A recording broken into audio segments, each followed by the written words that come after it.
From New York City, March 2005. Diving in.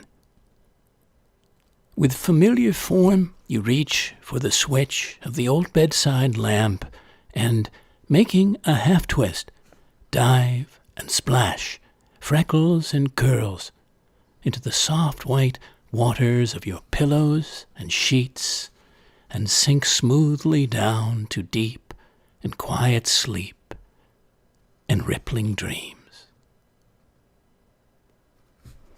Welcome to the latest floating poetry broadcast, and thank you for leaning in from wherever you're listening in the world, maybe before bed or beginning your day.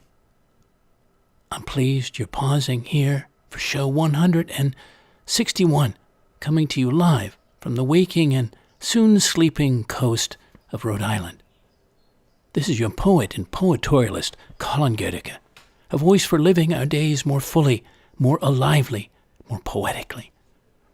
Last week's theme was questions about your life, questions worth asking yourself, worth visiting and pondering, whether for the first time or revisiting as you journey along in your life, ones that may help you reach to the heart and root of who you really are, why you're here, what truly matters, how you want to be and live, maybe very differently. What connects you to nature, to your humanity, to other people around you. This week, off to sleep. Musings on our universally shared experience, its lights and darks, its gift of rest and source of dreams, our raiments and rituals around it, attitudes and gratitudes toward it, and rumpuses, and what else it means to us emotionally, symbolically, and more. Well, I've made up an inviting bed of cultural commentary, poetry, and shared inquiry for us to slip under the covers of. Pajamas or nightgowns are optional. Well, let's begin with a lightning storm in Italy, in the Chianti Hills, Tuscany, back in 1998. In Impruneta, a lampo, of lightning. Lightning flashes in from the 19th century to illuminate the silver leaves of gnarled and fruiting olive trees, the black moon eyes of wild hares and tusks of bristled boars suspended in the damp, wind-shaken groves, as I drift toward sleep, lulled by the in- and outwashing spouts of rain and wind, and float away on the waves and swells of the deep Tuscan hills.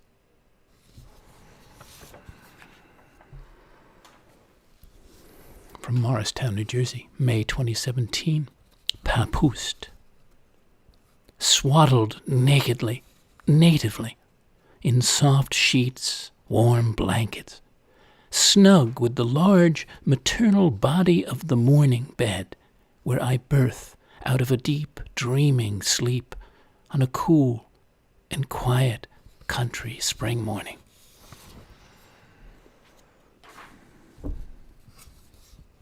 Crested Butte, Colorado, autumn 1992. The hills. The hills are brown, soft, sleeping women, dusted with aspen yellow. Sleep, dream time, hibernation, slumber, bedtime, dozing, napping, nodding off, rest and repose, the Sandman, shut-eye, siesta, snoozing, 40 winks, sack time, and many more words we have for it, phrases. Well, here are questions for you about sleep and sleeping, things related. What do you love most about sleeping? And about the literal, physical way you like to sleep, to do it. What are your rituals before sleep? Do you set an intention for your sleeping dimension? I do. I find it to be powerful and helpful. Each night, for example, I surrender my sleep to my highest self and to the right direction of my spirit guides and then higher self. And sometimes if I'm trying to solve something larger that I can't seem to figure out in my waking time, I ask for a solution to come to me in my sleep time and by the time I awake. I also switch off my mind, my thoughts. Most essential to do, especially before sleeping. And what about your waking rituals? How do you usually wake up, open to yourself and to the day, each day? And what do you wear to bed or not, and why? Remember my own transition from always had to have something on for a long, long time until I just went the complete other way, right? Don't want to have anything on. Seems to be the most delightful and natural. What about being a napper? Are you a napper or a cat napper? Maybe a power napper? And if so, what's the joy of napping for you? What's the best part of it? And when was your last nap or your last siesta? Are you a sleepwalker? How do you know? My sister was one.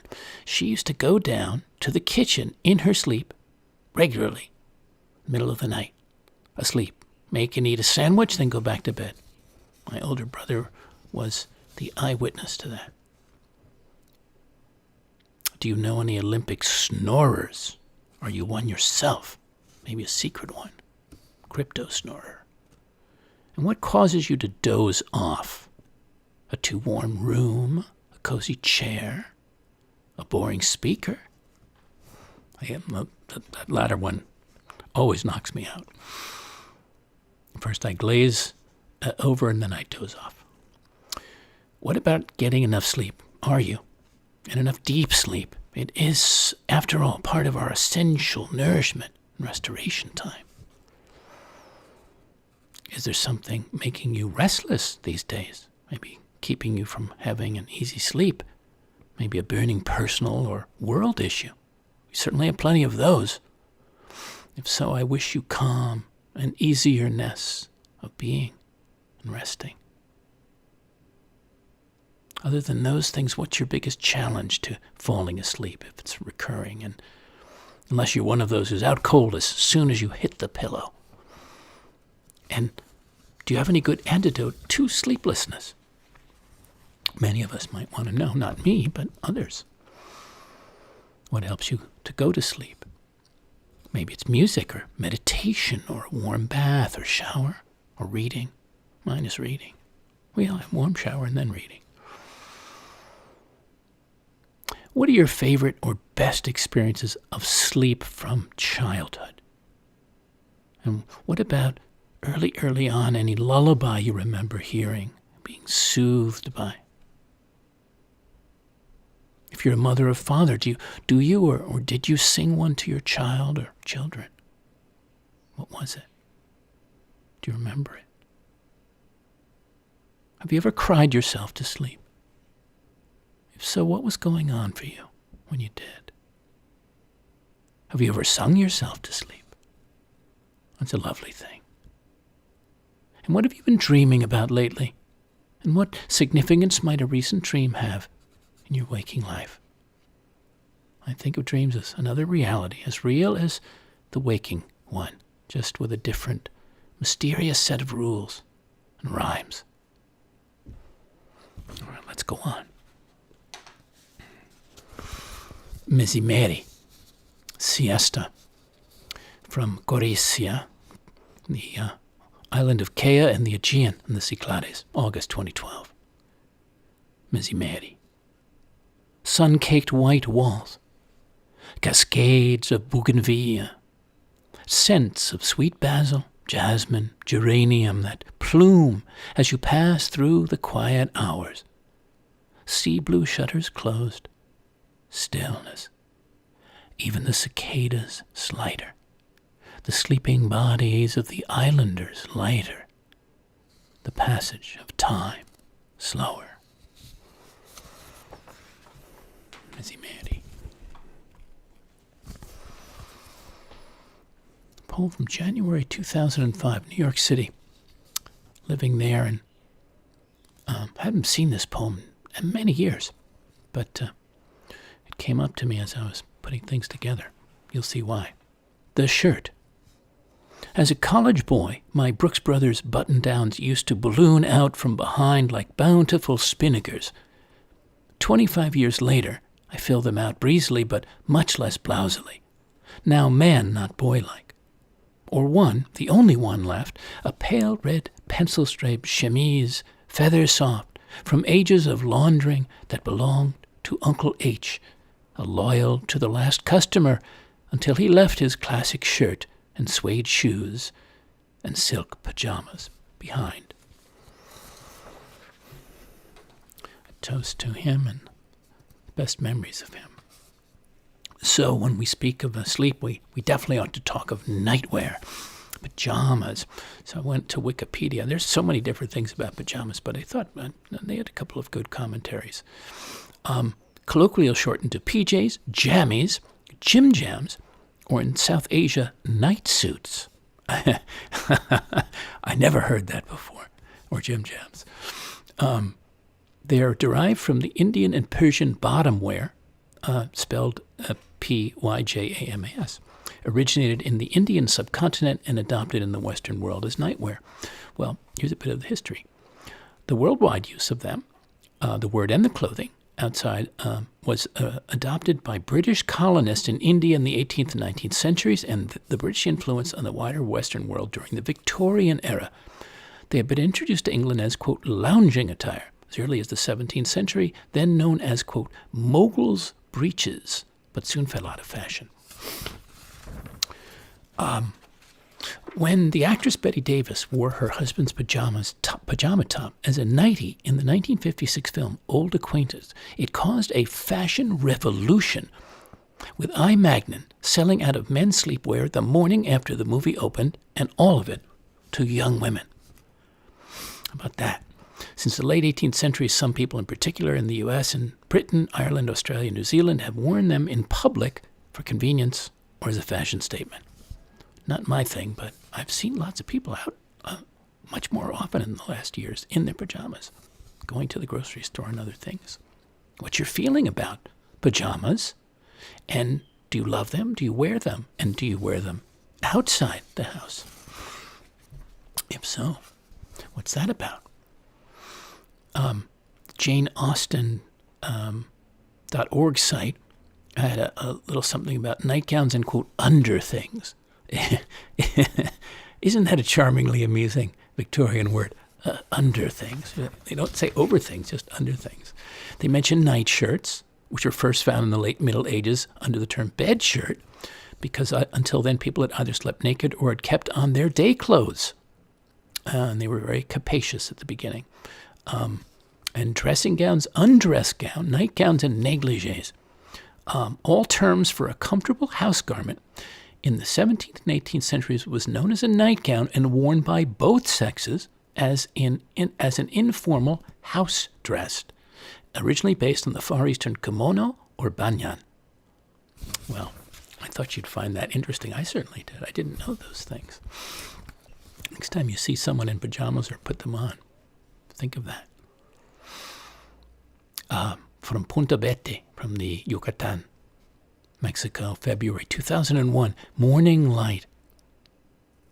The morning light percolates in through the coconut palms, bleaching the soft white sleeves and shoulders of linen shirts and blouses standing still in a row, bleaching the bed sheets and pillows wrinkled from sleep, burning away the dark, descended ashes of night in the sun-kindled hearth of day.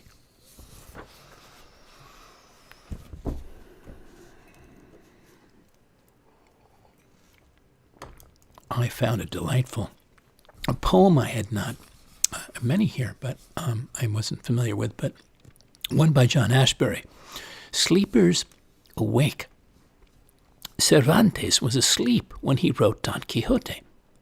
Joyce slept during the Wandering Rocks section of Ulysses. Homer nodded and occasionally slept during the greater part of the Iliad. He was awake, however, when he wrote the Odyssey. Proust snored his way through The Captive, as have legions of his readers after him. Melville was asleep at the wheel for much of Moby Dick. Fitzgerald slept through Tender as the Night, which is perhaps not so surprising, but the fact that Mann slumbered on the very slopes of the Magic Mountain is quite extraordinary, that he wrote it even more so.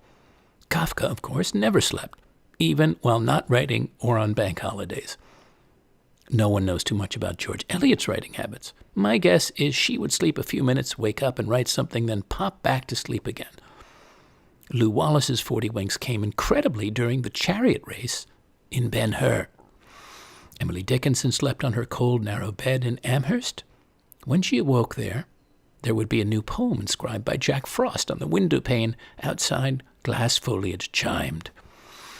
Good old Walt snored as he wrote, and like so many of us, insisted he didn't. Maugham snored on the Riviera. Agatha Christie slept daintily, as a woman sleeps, which is why her novels are like tea sandwiches, artistic for the most part. I sleep when I cannot avoid it. My writing and sleeping are constantly improving. I have other things to say, but shall not detain you much. Never go out on a boat with an author. They cannot tell when they are over water.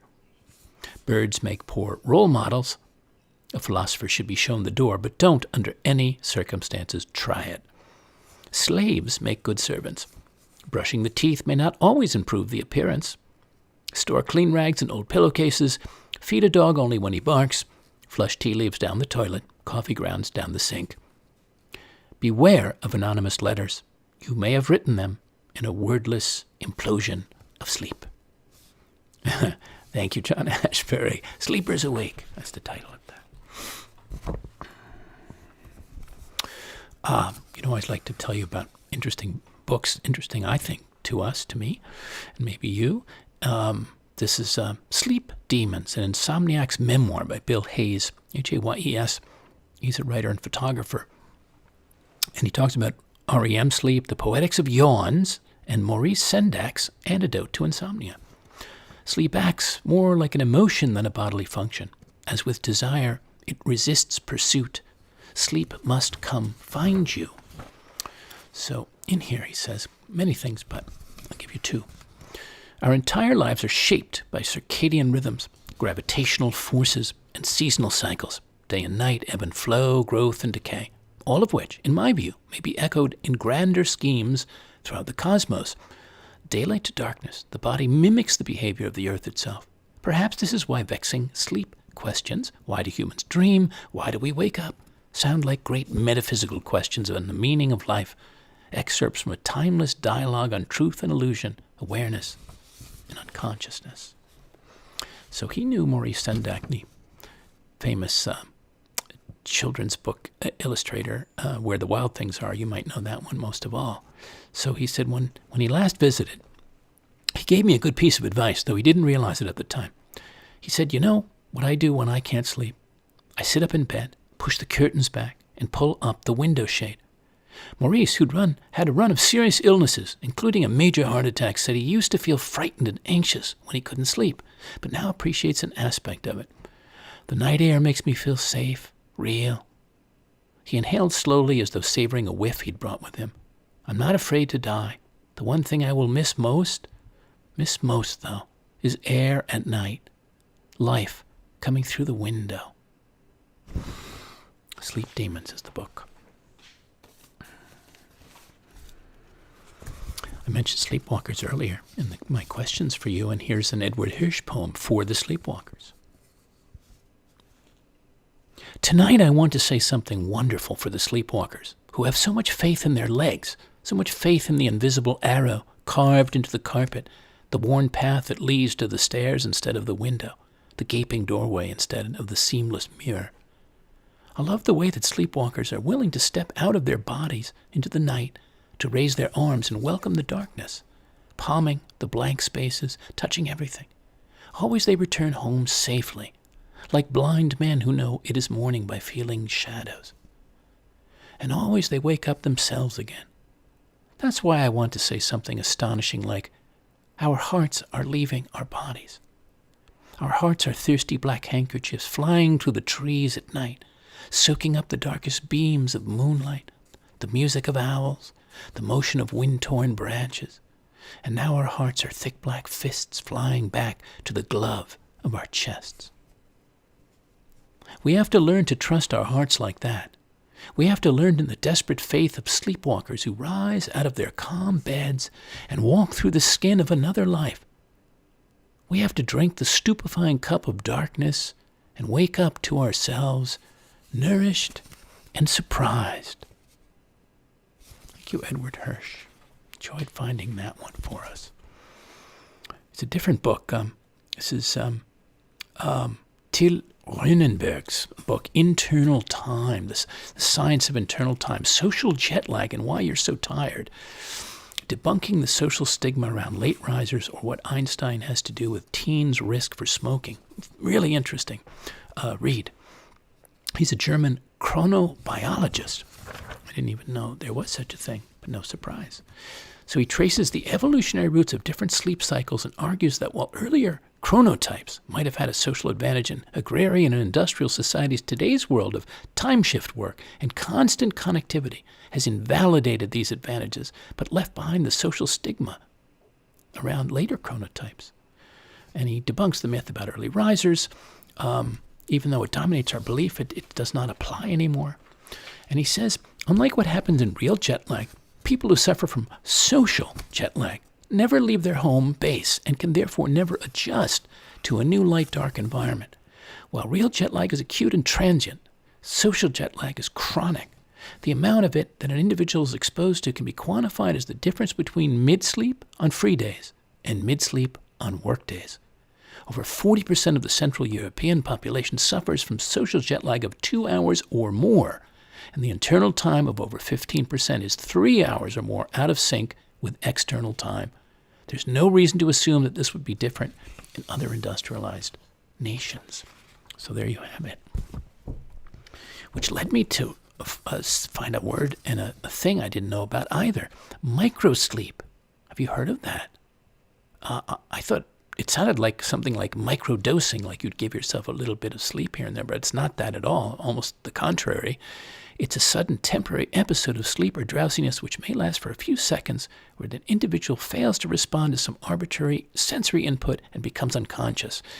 And they say it often happens without warning between wakefulness and sleep, and droopy eyes, slow eyelids, closure, head nodding. But I think it does occur as a result of sleep deprivation. And of course, the biggest worry about that is when you're driving. You do not want to have a microsleep. We probably all had it. And you kind of, nod and open. You don't know how long your eyes were closed, but never a good thing. Most accidents and catastrophes have resulted from those episodes of microsleep. So be attentive.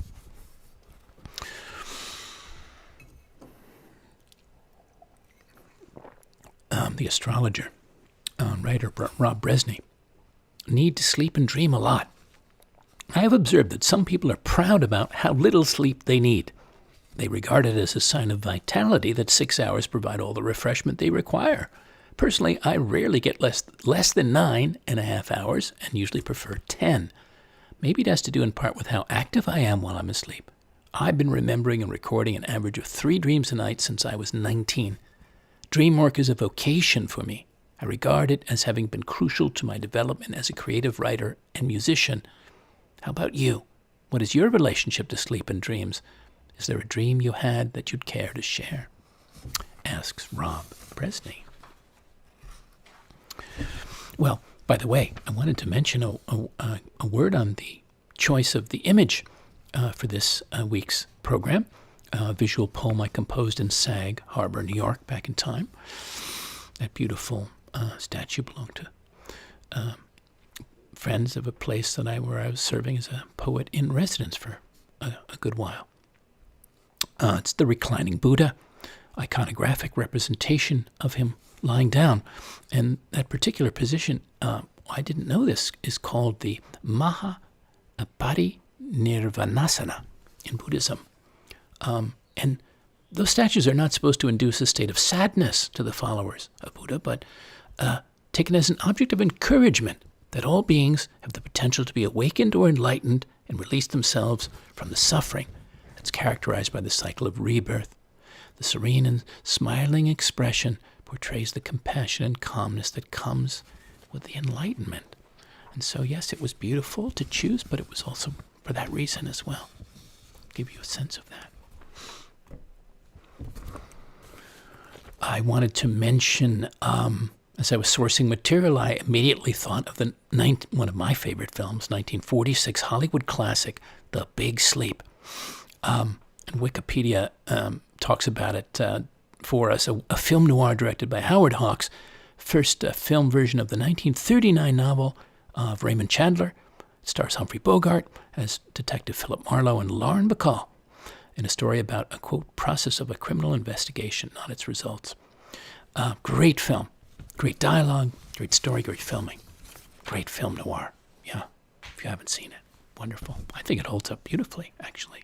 And do you know about H.G. Wells's novel, The Sleeper Awakes, a dystopian science fiction novel about a man who sleeps for 203 years, waking up in a completely transformed London in which he has become the richest man in the world.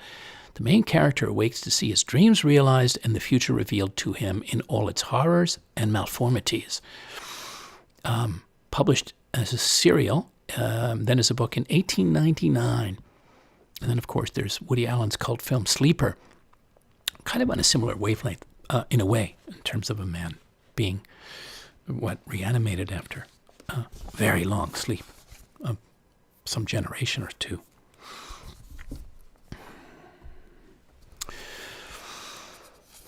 Okay.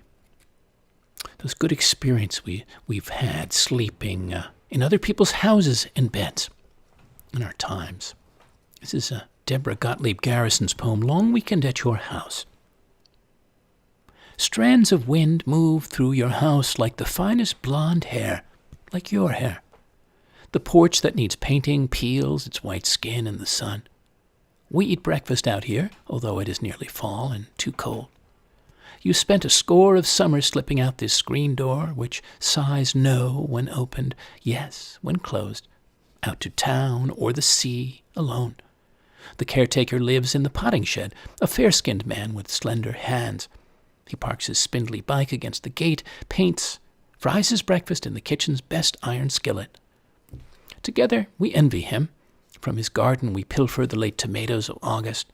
We bite into them like peaches. But it's September, and you tell me how few men you've loved.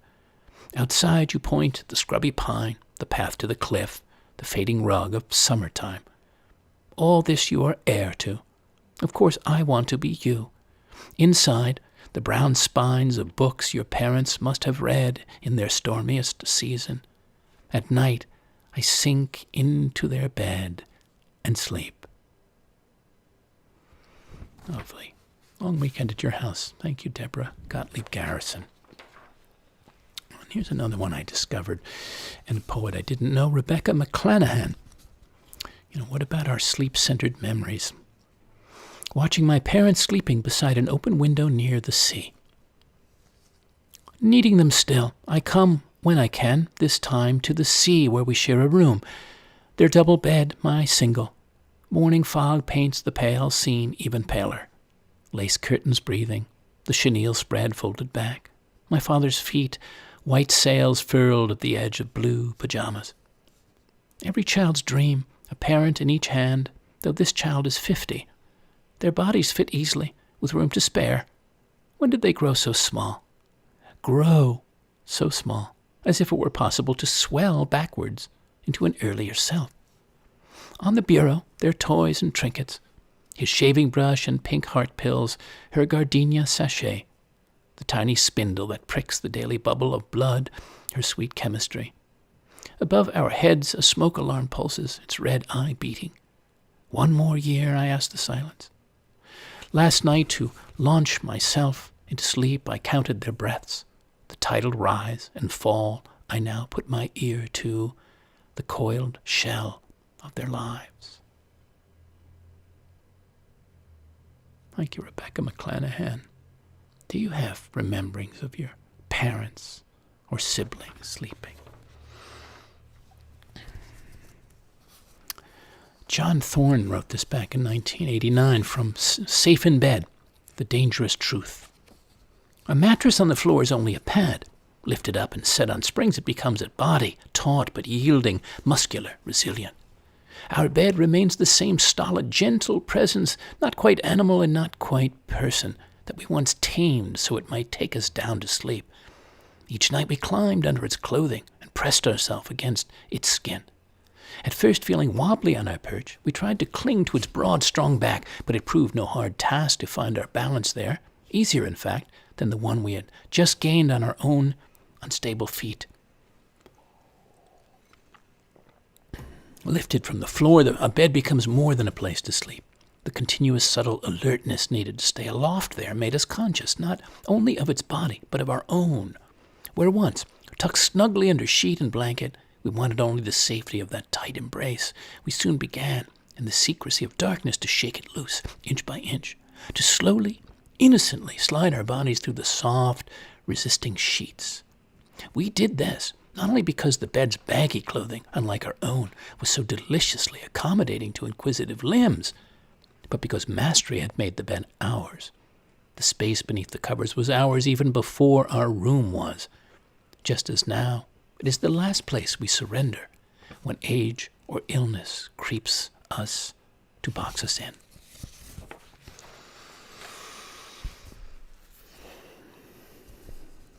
Well, I must reprise this poem, a favorite of many, actually, and it's so fitting for our theme this week. This is from Central Park West, New York City, April 2001, The Great White Biscuit.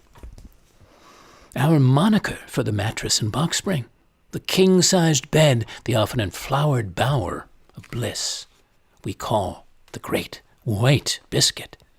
Our life raft, our spacecraft, our deep sea bed where dreams swim and love is made, where old films play, where cats have curled, where we unfurl ourselves after a long day's journey into night. This bountiful broad billow of down and foam, the home plate where we slide, safe and sound, this comforting and comfortable layer cake for two, this soft and so delicious Great White Biscuit. I love reading that and hearing it. Here's another one of mine. When the day has been decanted, when the house is settled for the night and the dinner dishes are washed and dried, when the lights in the neighboring apartments are turned out and the moon is turned on, we unfold ourselves in bed to talk and read side by side, then sink down into sleep when the day has been decanted. And isn't that a delicious feeling, dear listeners, that settling down, that settling in for the night? June 2002, East Hampton, New York, out on the South Fork of Long Island. At the summer cottage I had there, and the joy of all of it, but also heading to bed at night each summer. Crossing the red brick terrace to bed. The incense of honeysuckle and half-moon, the night-dark stars of ivy, the upholstered shapes of hedges and cedars, the cool midnight stillness, the nearness of the sea of the summer.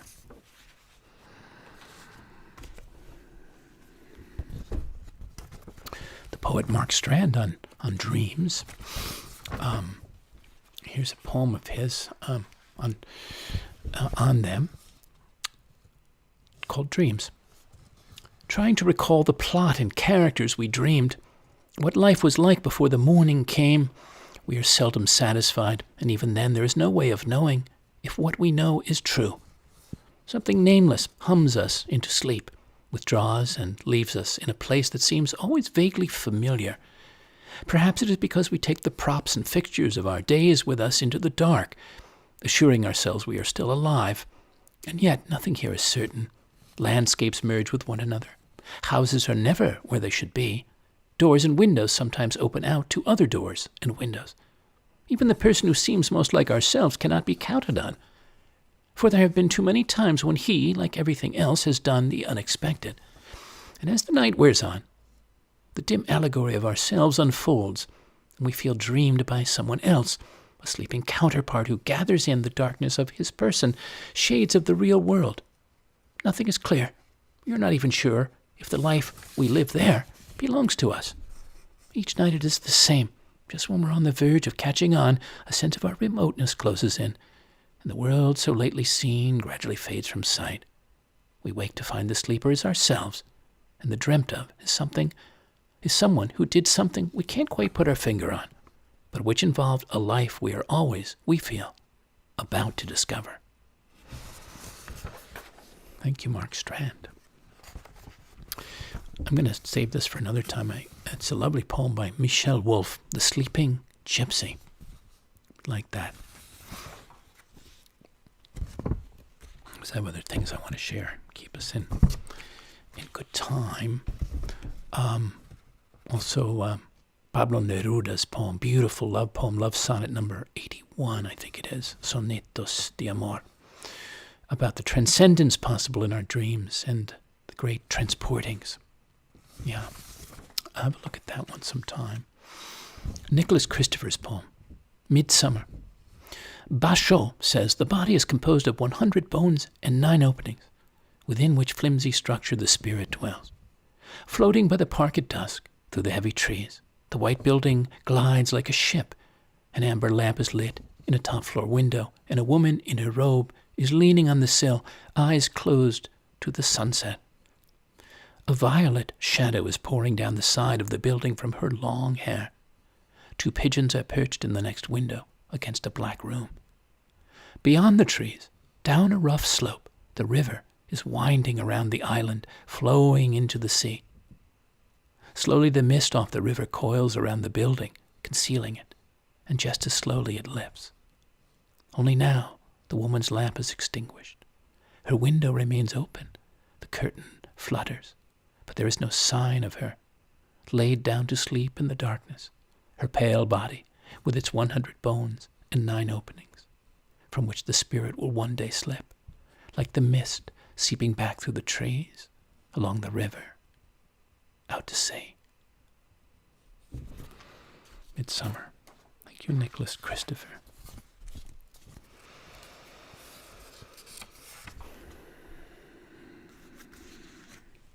Stephen Dunn's poem, Sleeping with Ghosts.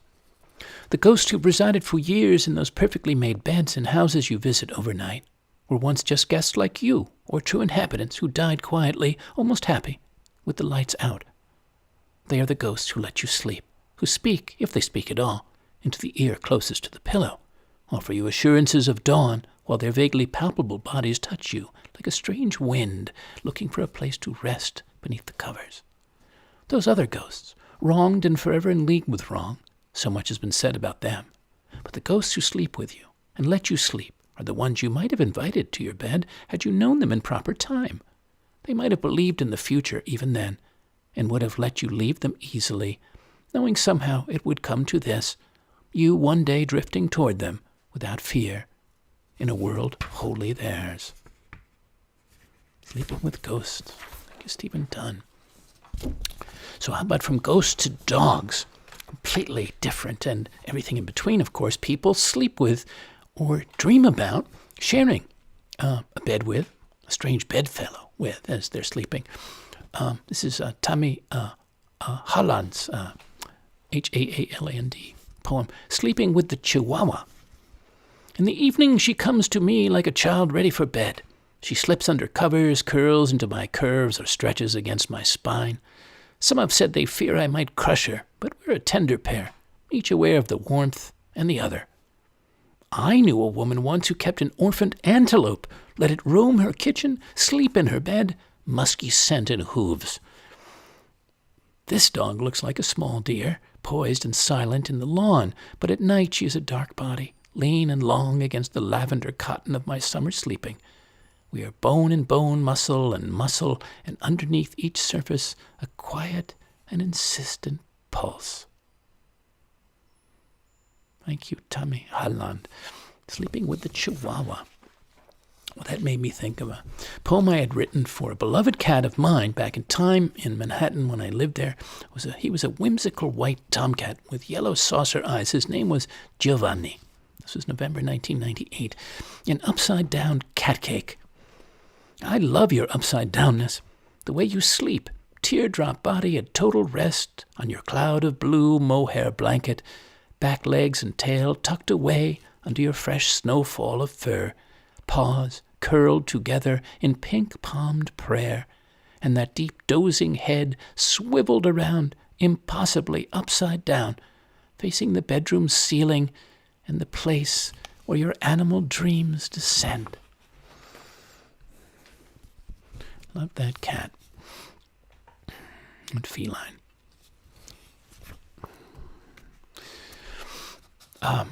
After making love, we hear footsteps.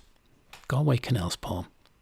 For I can snore like a bullhorn, or play loud music, or sit up talking with any reasonably sober Irishman, and Fergus will only sink deeper into his dreamless sleep, which goes by all in one flash. But let there be that heavy breathing or a stifled come-cry anywhere in the house, and he will wrench himself awake and make for it on the run, and now we lie together after making love, quiet, touching along the length of our bodies, familiar touch of the long married, and he appears, in his baseball pajamas, it happens, the neck opening so small he has to screw them on, and flops down between us and hugs us and snuggles himself to sleep, his face gleaming with satisfaction at being this very child. In the half-darkness we look at each other and smile and touch arms across this little, startlingly muscled body, this one whom habit of memory propels to the ground of his making, sleeper only the mortal sounds can sing awake, this blessing love gives again into our arms. Beautiful. Thank you, Galway Canal.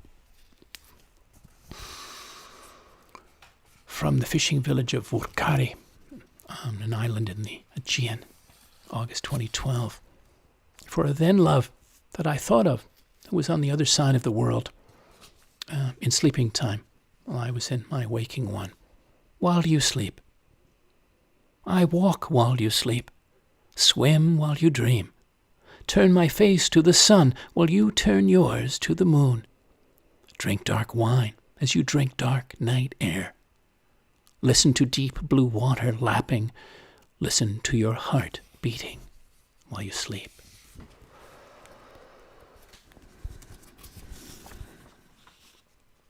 David White, What to Remember When Waking. And what else more vitally and largely can we wake to? I'm thinking as I'm sharing this. In that first hardly noticed moment to which you wake, coming back to this life from the other more secret, movable, and frighteningly honest world where everything began, there is a small opening into the new day which closes the moment you begin your plans. What you can plan is too small for you to live. What you can live wholeheartedly will make plans enough for the vitality hidden in your sleep. To be human is to become visible while carrying what is hidden as a gift to others. To remember the other world in this world is to live in your true inheritance. You are not a troubled guest on this earth. You are not an accident amidst other accidents. You were invited from another and greater night than the one from which you have just emerged. Now, looking through the slanting light of the morning window toward the mountain presence of everything that can be, what urgency calls you to your one love? What shape waits in the seed of you to grow and spread its branches against a future sky? Is it waiting in the fertile sea, in the trees beyond the house, in the life you can imagine for yourself, in the open and lovely white page on the waiting desk? Thank you, David White. To remember when waking. And what's lovelier than to be awakened by beautiful nature, its sunlight and its sound. This was from the Yucatan, from Mexico, one winter. Ave Cantora, songbird. Sing to us, yellow-vested troubadour. Sing your bright green song to open the day and replace the somnolence of sleep with the serenade of wakefulness.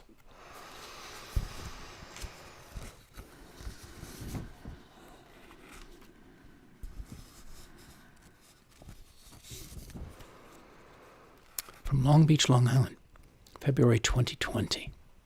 The snow moon for Roger and Irvy pours down its fairy tale light onto the sleeping garden, dreaming of spring, onto the red-tiled head of the house and all the soft-blanketed house dwellers here, onto the faithful old dog, the bright feathered hens, the rows of hats and wine glasses, the jars of healing herbs, into the veins and roots of all the plants growing wild and well here, through all the night darkness, into words of wonder and praise on a snow-moon-whitened page.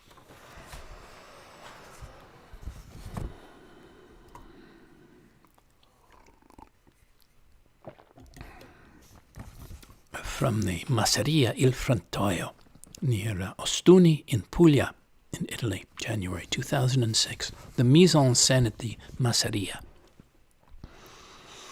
Late at night, a late December night, I walk barefoot outside, over rain-graced marble, my feet like fingers feeling the coolness, soles finding the smoothness, and the softness of 400 years of harvests and history, rain and sun.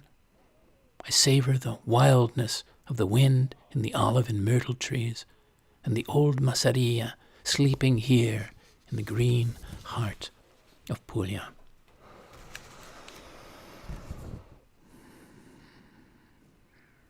A poem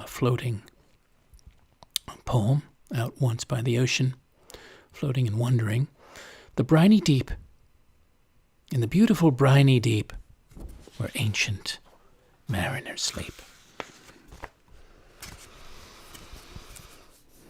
Well, I often want us to bring humanity to our consciousness evermore and to our feelings, and so a few pieces toward that. This is Walt Whitman by the Bivouac's Fitful Flame, and this goes back to the American Civil War where he was involved. By the Bivouac's Fitful Flame, a procession winding around me, solemn and sweet and slow, but first I note the tents of the sleeping army, the fields and woods' dim outline, the darkness lit by spots of kindled fire, the silence. Like a phantom far or near, an occasional figure moving, the shrubs and trees. As I lift my eyes, they seem to be stealthily watching me, while win in procession thoughts so tender and wondrous thoughts of life and death, of home and the past and loved and of those that are far away. A solemn and slow procession there as I sit on the ground by the Bivouac's Fitful Flame. Walt Whitman. Jane Kenyon, man sleeping. Large flakes of snow fall slowly, far apart, like whales who cannot find mates in the vast blue latitudes. Why do I think of the man asleep on the grassy bank outside the Sackler Museum in Washington? It was a chill afternoon. He lay, no doubt, on everything he owned, belly down, his head twisted awkwardly to the right, mouth open in abandon. He looked like a child who has fallen asleep, still dressed, on the top of the covers, or like Abel, broken at his brother's feet. Good Jane Kenyon, man sleeping. May Swenson, from The Rest of My Life, poem Sleeping Alone. Waiting for first light, for the lift of the curtain, for the world to ripen, tumbling toward the sun, I lie on my side, head sunk in the pillow, legs upfolded, as if for Indian burial. My arms are friends relaxed beside each other. One hand, open, touches, brings warmth to the other. Thank you, May Swenson. The poet Denise Levertov on making art amid chaos and the artist tasked to awaken society's sleepers. This is a piece in the Marginalian I thought was worthwhile. She echoed William Faulkner's Nobel Prize acceptance speech that it's the poet's and the artist's duty to, quote, help man endure by lifting his heart. She wrote this: I do not believe that a violent imitation of the horrors of our times is the concern of poetry. Horrors are taken for granted. Disorder is ordinary. People in general take more and more, quote, in their stride. The hides grow thicker. I long for poems of an inner harmony in utter contrast to the chaos in which they exist. Insofar as poetry has a social function, it is to awaken sleepers by other means than shock. Yes, well, what do you need to awaken yourself to, if anything? Not to be asleep at the switch in any way in your life, in your world. Something to ponder. So down to our last sharings and musings for this week. Tonight, a rumba of rain and wind to dance into sleep and dreaming with. From La Habra, California, 2017, The Electric Bed. You turn it on by unplugging yourself, by going dark into sleep, by connecting to the grid of your dreaming world, where everything is electric, is wildly charged, flows with fast and slow current, with high and low voltage, positives and negatives, generates heat and light of curious and compelling kinds, conducts your subconscious through flashing scenes, encounters, mysteries, marvels, activates deep and secret circuits of intuition, precognition, sends signals, powerful signals through the wires to your waking life.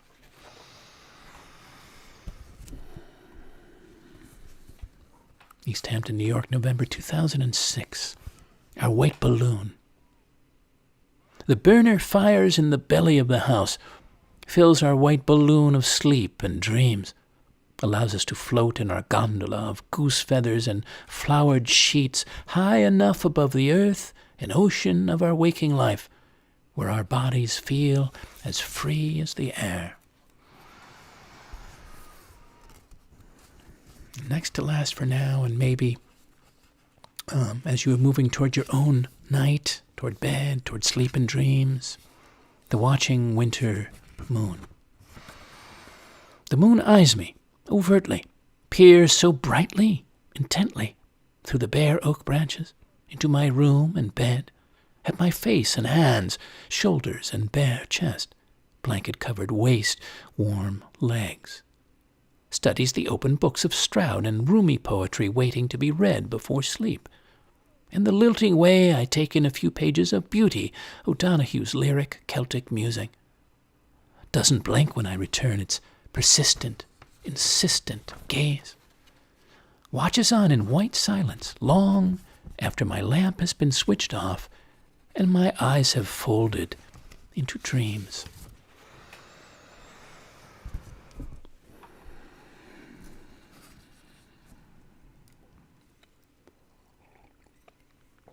And to close, till we're together again here, and I hope we are together again here, you and me and the rest of us, from Bridgehampton, New York, July 1998, rising to now.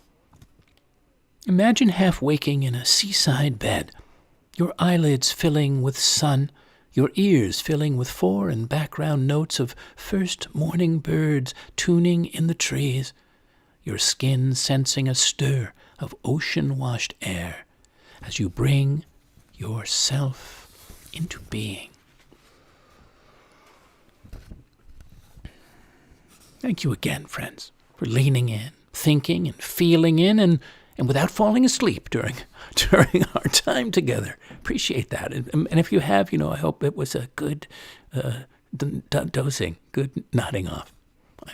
That means that my voice was soothing to you. Thanks for sharing these shows with others. As many do, feel free to post the show link or the whole playlist out to your friends, to your social media, so we can bring other interested spirits to our circle. I invite your suggestions, your comments, your questions, and any donations to support and sustain my weekly work bringing these programs to you and the wider world. If there's a theme you'd like me to build a future broadcast around, let me know. Send me an email, colin@thepoetorialist.com. What about your experience of this show? On off to sleep. I'd like to hear. I really would. About all of them that you listen to. If you are sending a contribution, thank you. You can do so simply by Venmo to Fivefold, Fivefold, at pipeline.com. or by PayPal to the same email, or just by check to P.O. Box 1032, Westerly, Rhode Island, 02891. You can also donate through my site, thepoetorialist.com, at the Donate tab. And yes, I can be sponsored or directly hosted, as some know, as a working poet in residence in the U.S. or elsewhere, to create a new flight of poetic art and dedicate it to a patron. Know that you can hear all the broadcasts online, on YouTube, on the Floating Poetry playlist, and you can, if desired, stay abreast of the oasis of regenesis for the wider world that I'm leading, that I'm guiding. It's coming this summer. Go to the poetisphere.com, the poetisphere.com for an early taste of what's ahead. Meanwhile, I hope you'll lean in soon again. Until then, dear listeners, make sure you're getting plenty of sleep, good, deep, restful sleep, and inviting good dreams, and enjoying your sleep time, and entering and emerging from it each night, each day, gladly and easefully, freshly and promisingly. Goodbye for now, and good spirits.